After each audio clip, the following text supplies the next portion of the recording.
Bonjour à tous, j'ai posé toutes vos questions spéciales confinement à la psychanalyste Marie Marvier. Désolée par avance pour le son plutôt bas des premières secondes de cette réponse.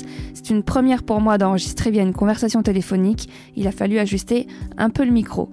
Donc voici la première question.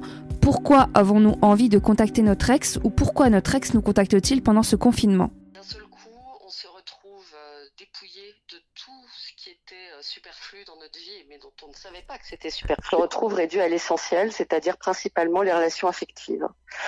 Et les relations et à faire, même inconsciemment, même sans forcément y penser, on fait un peu le point sur notre vie. On a beaucoup plus de temps en fait pour penser, pour réfléchir, pour que des souvenirs remontent. Et du coup, on a envie de prendre des nouvelles de gens qu'on n'a pas vus depuis longtemps, mais qui ont compté dans notre vie.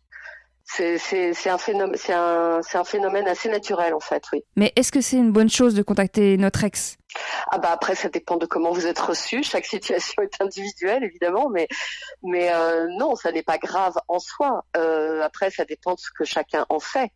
Les recontacter pour reprendre une histoire alors que cette histoire était achevée et que si elle était achevée, il y avait probablement de bonnes raisons pour ça. Non, ça n'est pas une bonne idée. Ça n'est pas une bonne idée de remplir un vide au présent par des choses qui de toute façon n'ont plus lieu d'être. Avec des gens avec lesquels on a été en intimité, qui nous connaissent bien, ça c'est complètement naturel. Et selon la réponse qu'on reçoit en face, si la personne est dans la même dynamique, ça peut être très positif.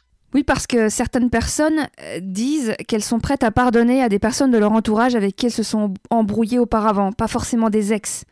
Mais bien sûr, en fait, c'est une situation extrême qu'on vit et et une situation qu'on a beaucoup de mal à comprendre parce qu'elle touche trop de champs en même temps. Elle touche le collectif et l'individuel, elle touche évidemment le champ de la santé, la peur pour soi, la peur pour ses proches, mais elle touche aussi la peur de l'avenir, la peur économique.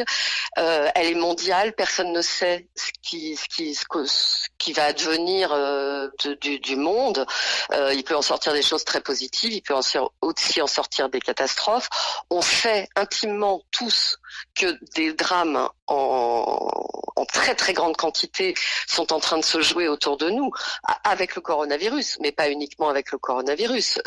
Évidemment que les femmes battues sont plus battues, les enfants maltraités sont plus maltraités, les gens en confinement, on y reviendra, mais entassés à 3, 4 ou 5 dans des petits appartements sont dans des situations de stress colossales. Enfin, on sait qu'autour de nous se joue énormément de drames. Et on est forcément impacté par ça, en effet, de façon plus ou moins consciente.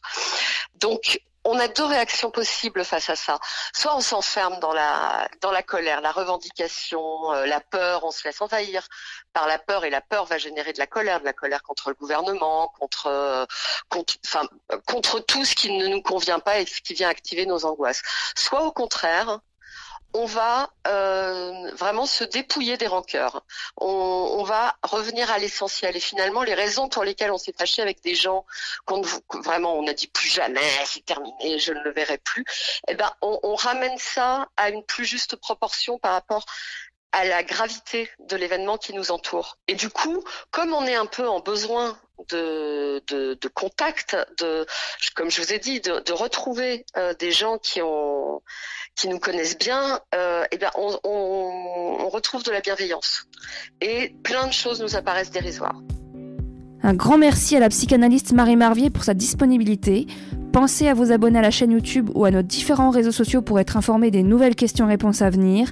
En attendant, prenez soin de vous.